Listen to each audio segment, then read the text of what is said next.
You know, it's still kind of chilly in Manhattan. I hate to be the weather girl, but it does inspire me to knit with wool.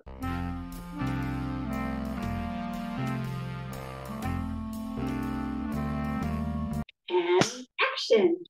Hello, welcome back to Show and Tell. I'm Billy. The weather in Manhattan is still a little bit chilly. You can see I'm wearing a wool sweater, which is really great news because I still want to be knitting with wool, don't you? In a little while, I'm going to show you the progress I've made since last week on my son's cable sweater. But I also wanted to haul out one of my other wool projects that I want to get back to working on.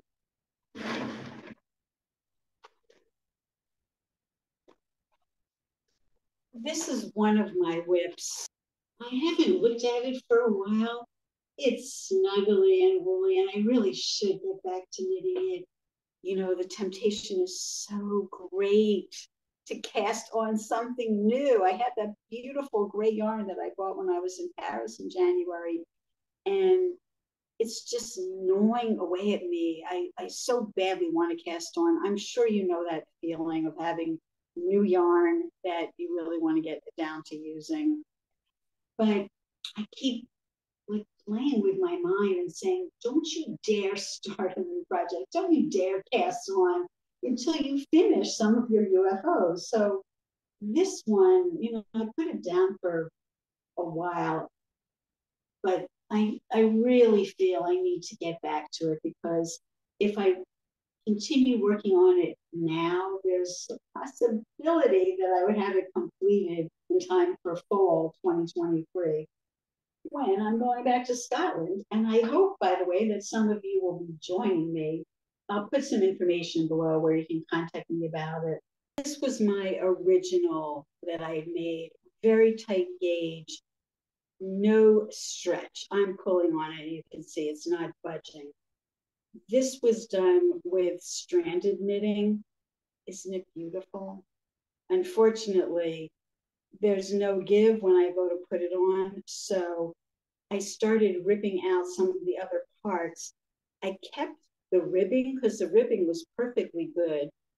And I'm knitting up from the ribbing. So I've done this much so far using intarsia. And you can see the drape is different. You can see that there's plenty of stretch here. But the problem is I've put it down and now I kind of lost momentum to try and get back into it.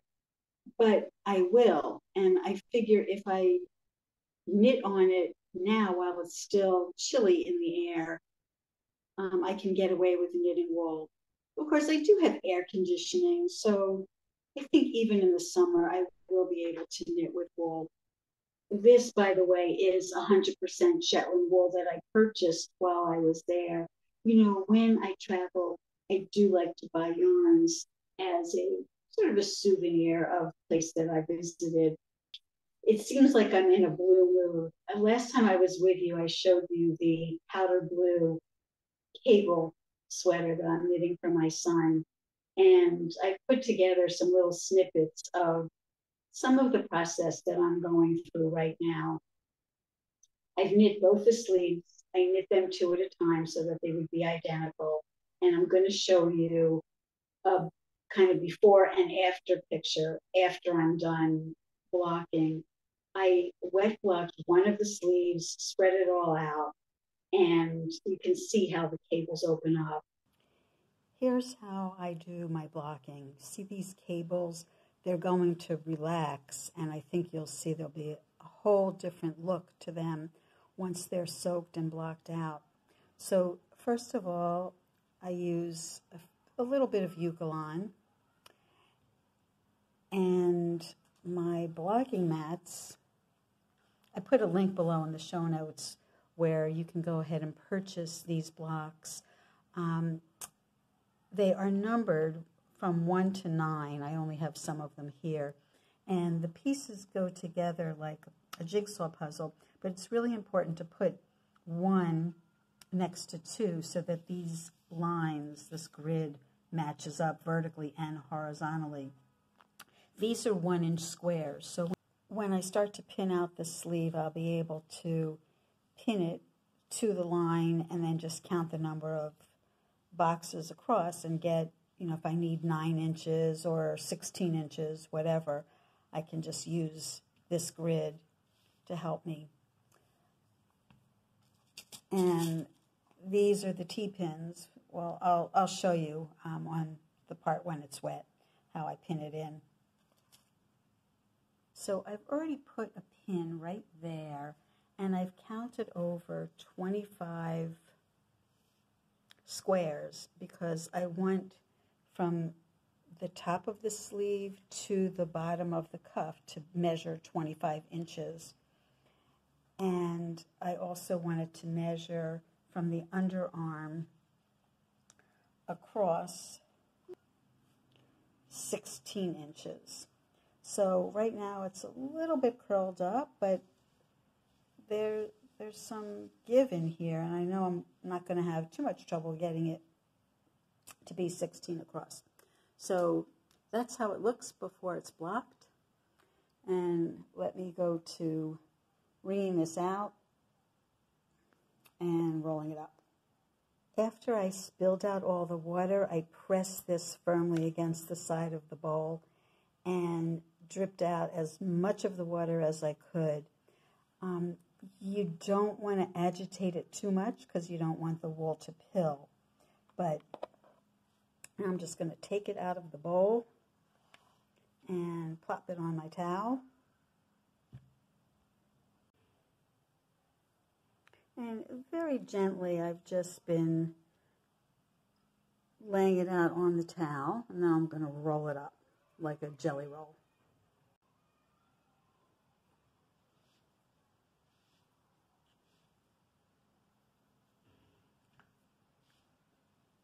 If I was doing a color that was liable to bleed, I probably would not use a white towel.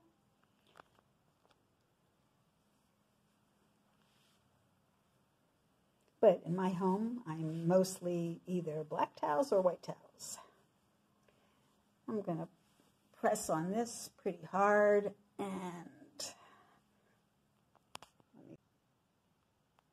okay, you may be able to see that this towel's somewhat wet in here, not all of it. I'm going to unroll it now.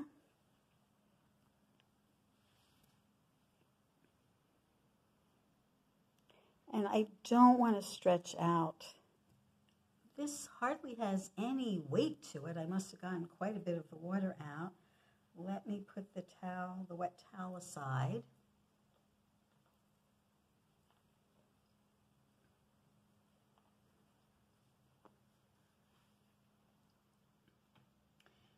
And now I'm going to line up the edge of my cuff with where this pin was.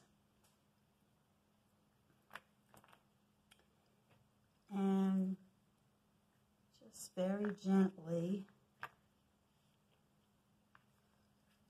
spread this out. My son happens to have a very narrow wrist for a guy, narrower than my wrist.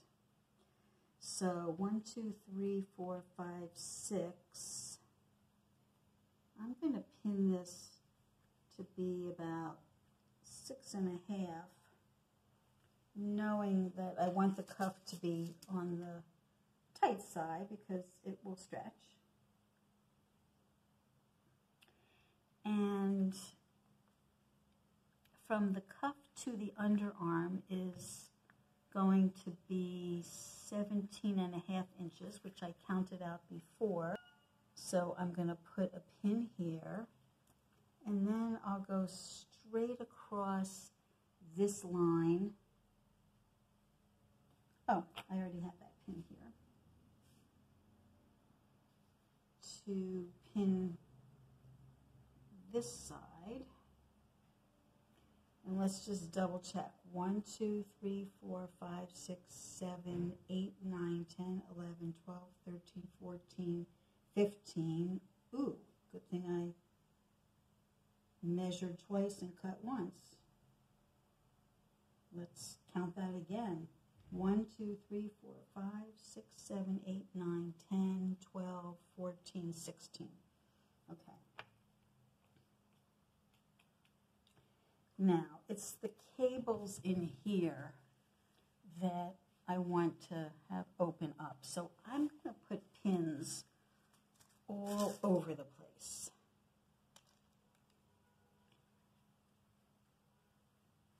Not just down the edge.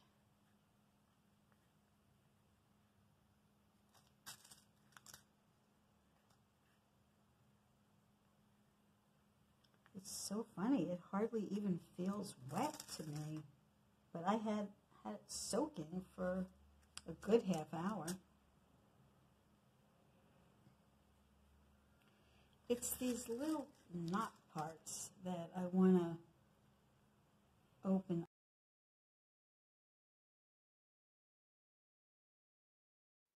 I just wanted to give you an idea of what blocking can do for you. So this is the sleeve that's been blocked. You can see that it's wider. It's no longer curled up at the edges like this one is. And the cables are much more distinctive than they are here. Here it looked like all scrunched together. So this is why we talk about blocking, wet blocking, and this is why it will really help the look of your sweater. As long as I'm here, I may as well show you the back of the sweater. And this is how much progress I have made on the front. So I'm coming down the home stretch.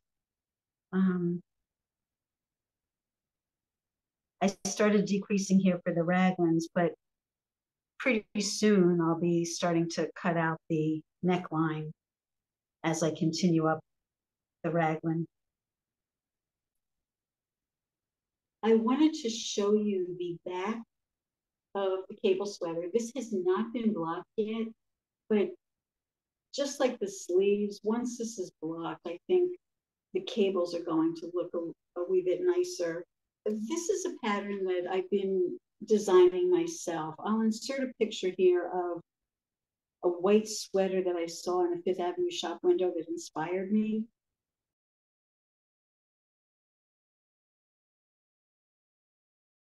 Unfortunately, that was done with probably cashmere of a much finer gauge. So I'm not getting quite the same look, but this is overall cable, front, back, both sleeves. Unfortunately, I should have swatched more to really get the effect that's seen here, but I couldn't really tell until I got it well underway.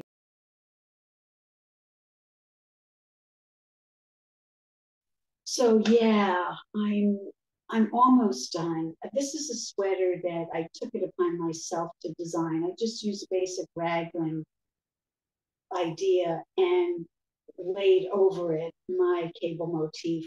If I did it again, I would do it a little bit differently, but I think the fit is going to be good, and I think my son's going to be really happy with it.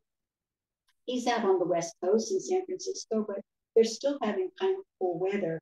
And let me say, I'm wearing a wool sweater. It's early May, and it's still chilly in New York. Is it still cold where you are? So goody, giddy up, because it gives me more mojo to keep knitting with wool. Some of the projects that I have that are UFOs, which I really hadn't thought about pulling out to share with you today, but perhaps I should. Some of them are wool. I also wanted to show you the Spencer. This is something that I've been knitting along with a few other women. And I showed it before, but it wasn't 100% complete. It's still a work in progress. I just started crocheting this border. There's going to be a picot edge, and I think the ribbon gets woven through here. I'm not much of a crocheter. It's a little out of my comfort zone, but I hope to be able to continue to show you progress on this. If you've been here in the past, you'll remember that last fall I was in Scotland and I visited a community center there where there are many, many local knitters. It's a popular pastime there, but it had been a profession for many people before they discovered North Sea oil. So they had this community center with binders of old patterns. And I found this pattern, which I believe is probably from the 1930s or 40s. It's a little undershirt, nice and cozy, and it's still chilly here, so I could be wearing it if it were only finished. Here's a little close-up look of the stitch. It's a vertical motif, and there were two different sets of things. One was like a passing a stitch over, knitting in the row below. So some unusual stitches to create this look. Plenty of give, plenty of stretch here, not like for the Rink or the Lynx. So I need to finish some of these things. I need to get over the finish line before I cast on. But let me show you the gray yarn. I'll be right back with that. So if you're new to my channel, you might not know, you wouldn't know that because my apartment is small, I try not to keep a lot of extra equipment. I certainly don't keep stash. This is like mini stash. I have, wish I could juggle, I could show you all of them. I was looking for a French yarn, but I only succeeded in finding something called Lore, which is made in England of 100% Kent lamb's wool. And it's a little bit on the rustic side. The gauge is 21 stitches per 10 centimeters or 4 inches. And it's a 100-gram skein that gives 250 meters or 273 yards. It's knit on a 4 millimeter needle or US 6. And I never knew that there were modern UK sizes, but 8 if you're in the UK. So I am planning to knit a Carol Feller pattern. And I'm asking you to sniff around her patterns, take a look, and see if you can guess what I have in store for this yarn. Who knows? Maybe there'll even be a little prize involved if somebody gets it right. No cheating. You know what that means, right? You know, our knitting is supposed to bring us joy. And I sometimes deprive myself of things like strawberry shortcake, but I don't want to feel like I'm depriving myself of juicy knitting projects too. So I'm trying to keep things in check by not allowing myself to cast on until I finish a project. So, you know, as soon as I finish that cable sweater for my son, this is going on my needles. And it'll be another chunky knit. Anyway, I'm really getting ahead of myself because I shouldn't be going on to my next project until I finish these. And I do want to keep working on for the Rink or the Lynx, like I said, so that it'll be done later on this year. Oh, yeah. So I mentioned that I've been doing the Spencer as a knit along, but starting on May 13th, I'm going to be launching my next knit along, and I invite you to knit along with me. It's a project using just one skein of yarn, so I'm calling it One Skein Wonder Knit Along. You can bring your own yarn, or if you're quick to register, there's still some opportunities to get a free skein of Rowan Soft Yak DK. I'll give you a link where you can go back to a prior episode and see the colors that were available and a link to where you go to register. But I'd love to meet you, and we'll be Zooming, so I'll have an opportunity to interact with everybody who joins that knit along. Beginners are certainly welcome. I mentioned that I had been in Scotland last September for Shetland Wool Week. I've been getting announcements that Shetland Wool Week is kicking off their annual hat pattern. every year they have a patron who designs a hat, and everybody who attends, almost everybody, I didn't do it, but almost everybody who attends knits one of these hats, and they pick their own yarns. It's usually Shetland wool when you're doing fair out like this. But this year's designer created a design that could be done in just two colors or in multicolors like the one shown here. So her name is Allison Rendell, and she's calling her pattern Buggy Fleur Beanie. I don't know if I'm pronouncing that correctly. Anyway, it's a really interesting event to attend. You meet knitters from around the world, and you get to feel and touch Shetland wool. If you're interested in attending Shetland Wool Week, I am going to be running a small group tour the week leading into it, visiting Edinburgh and Glasgow. I fell in love with both of those cities last year when I visited for my very first time. And because I'm somewhat of an art aficionado, I hit a lot of the art museums there, and I found that those kings and queens had so much money to spend, they were able to acquire some of the best art. So there's more than one or two Rembrandts floating around in these cities, as well as a plethora of other really fabulous art objects. I completely enjoyed everything that those cities had to offer. There's so many points of interest. Besides Hollywood House, the Royal Palace that's there, there's also a castle that looms large over the entire city. And of course, there's Scotch tasting, and there's the Royal Yacht Britannia. There are many, many interesting things to see. So I invite you to join me on a Scottish adventure. I'll give a link in the show notes where you can go back and look at some of the things that I saw, and then just reach out to me either on Instagram or Ravelry at billietoy, and I will be in touch with you with more information. While we're on the topic of art, I came across recently a very interesting series on BBC that's hosted by a woman named Amber Butchart. She's a fashion historian, and she looked at some Renaissance paintings at the clothing that the people were wearing and tried to have recreated those garments. One of these episodes in particular interested me because the garment was made of wool, and she went to a spinning mill where they spun the wool to make large swaths of fabric, and then she took the fabric to somebody who was able to dye it using methods that would have been used at the time the painting was painted, which was in the 15th century. So the painting is called the Arnolfini portrait. Sometimes it's called the Arnolfini marriage or the Arnolfini wedding. It's a portrait. I'll put a picture here of a man and his wife.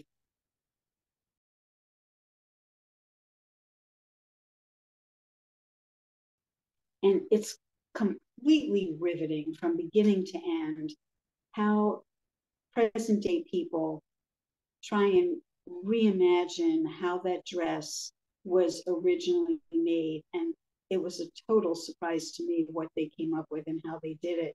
And then at the very end, Amber herself puts it on to see, like, why is the woman in the painting posed in the way she is. I'll give a link so that you can go watch that episode. I found it totally fascinating.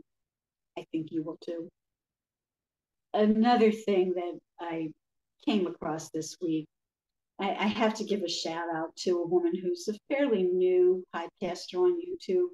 Her name is Lena, and her podcast is called Another Knitting Pod. I haven't been in the habit of giving shout outs to other podcasters, but this woman has some really interesting things that she talks about at the end of her knitting content. And in a recent episode, she talked about a podcast being done by Julia Louis-Dreyfus. Well, my ears perked up when I heard that name. A lot of you will know that actor from Seinfeld, from the comedy series. Anyway, Julia Louis-Dreyfus is a very beloved figure, especially since she was born right here in Manhattan. There was a time when Julia Louis-Dreyfus was on our television almost every night. When Seinfeld went into reruns, my husband and my son just loved the humor, loved watching it. I think because certain snippets of it were filmed here in New York, especially the corner diner. It's featured in every episode. I can't tell you how many times I ate in that diner as a college student on the corner of 112th Street and Broadway. But they renamed it, and the inside is totally not the inside of the New York establishment. I guess at some of the times when they were here in New York recording, there was one instance when I happened to see her around the corner from where I live. It was so exciting because I live in a fairly residential neighborhood, but just opposite, there are some commercial buildings. I face the back of a commercial building, and I probably would never have known what goes on in that building, except that as every year in October, the first weekend in October is Open House New York, where this organization is able to make arrangements to have buildings that are often private open to a limited number of people, to the public. So there's sometimes a water tower or a substation from the local utility, or sometimes a theater that's rarely seen or maybe had some architectural makeover in recent years that's noteworthy. There's all kinds of interesting things. They've been doing it for about, I don't know, 12 years or so. And in the beginning, I was attending every single year, Saturday and Sunday. And just near where I live is the studio, the design studio of a fashion designer named Narciso Rodriguez. His studio, his showroom, is in a very nondescript commercial building whose back windows face my terrace. So I can really look into their space. They're down the block, but there are very low buildings between me and them. So if I got out my binoculars, I'd be able to see right in there. But I did go visit when Open House New York was showing it. It was just thrilling to me to see her standing there. I guess she was waiting for them to open up for the day. A lot of the designers have fancier locations, but I guess if you're a designer to celebrities, you maybe want something that's a little off the beaten path so people don't see those celebrities coming and going.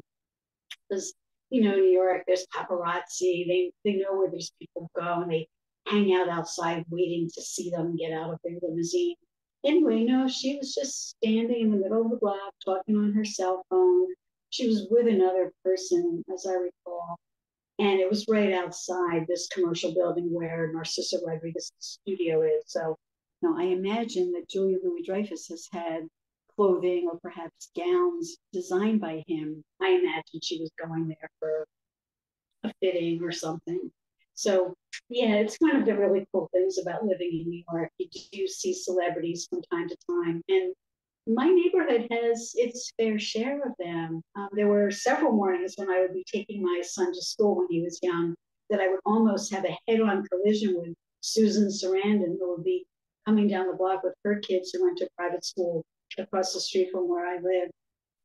I also saw her right next to me online at the Gap. She was buying T-shirts for her kids. So that's one person. And when she was with Tim Robbins, I would see him on occasion too. You know, there's a light at the corner, and in order to get across that street, it doesn't matter who you are, you've got to wait for that light to turn. So he was right next to me, and you know, I say hello to people. I don't want to intrude on their private moments with their kids, but I think it's usually okay to just say, you know, I'm a great admirer of your work. And I certainly am. In his case, I love Shawshank Redemption and some other films that he's been in. Anyway, you know that I love the movies. That's why I have the clapboard in the front. I am a child of the movie palaces. Loved to be taken as a kid into downtown Philadelphia to see this division and the CinemaScope, the widescreen thing. So if movies crop up here from time to time, now you know why. Anyway, I digress. Julia Louis-Dreyfus has come out with this podcast where she's interviewing women who she deems to be older and wiser than her. Her podcast is called Wiser Than Me. And it's, as an interviewer, she's completely charming. And at the end of each interview, she phones her mother to debrief, chat with her about, oh, Mom, I talked to Jane Fonda today. Some people she's interviewed, she hasn't done a lot of them yet, but she's interviewed Jane Fonda, Darlene Love, who was a backup singer for people like Elvis Presley and Luther Vandross and Aretha Franklin. Her name isn't so well known, but she was in an Oscar-winning documentary film called 20 Feet from Stardom, because these backup singers are always just behind the most famous people, and they have almost zero notoriety of their own. In Darlene Love's case, she was able to break out and do her own solo singing. So she's had, a little bit more of a career than a lot of other backup singers. She appeared on David Letterman's show 28 times. Unbelievable. So I found her interview very fascinating. Jane Fonda, particularly fascinating. And the one that I found really intriguing, well, they were all so good. Fran Lebowitz, fellow New Yorker, and Ruth Reichel, who was the food critic for the Los Angeles Times and then the New York Times. Such interesting interviews. So I'll leave a link below. You can go and take a listen to some of them. I imagine, let me know in the comments below if you're like me, that you're always listening to something or watching something while you're knitting. Guilty as charged. But of course, I hope that you're knitting while you're listening to me yammer on here. It's really nice to spend some time with you. I hope you enjoyed this episode. Don't forget to give it a thumbs up. If you're still here, hey, thanks for hanging around. And if you're subscribed, do me a favor, double check and make sure that you have the bell with the little jingle lines selected in the drop-down menu next to subscribe, because that's the only way that you will get notified when I come out with a new episode. I think that's all I have for you this week. There's more knitting in my future. It's hard when you're trying to be monogamous to have a lot of new, fresh content every week to show you. So I apologize a little for that. But give me your thoughts. I'd love to hear your feedback. I read all of your comments and I respond to every single one. My channel's still fairly small. I can do that, but I hope you'll help me grow it to a bigger and better channel. So let me know what projects you're working on. Let me know which things of mine you're hoping to see again that I haven't finished. Unfortunately, there's quite a few of them. That's it. I hope everybody's feeling well, because as Jane Fonda will tell you, your health is the most important thing. Part of what she attributes her longevity to is staying fit and being in good health. If you're moving well, if you're getting out and moving around every day and do some exercise and eat healthfully, you too may live to be into your 80s and beyond. That's what I'm shooting for. I had one very sick parent who lived to 81 miraculously, and another parent who lived to 94. So they're my role models. My mother never colored her hair. I have no intentions of coloring mine. Jane Fonda, by the way, tells about how she stopped coloring her hair. And, well, I don't want to spoil it for you. Go take a listen. I'll see you back here next time. Take care, everyone.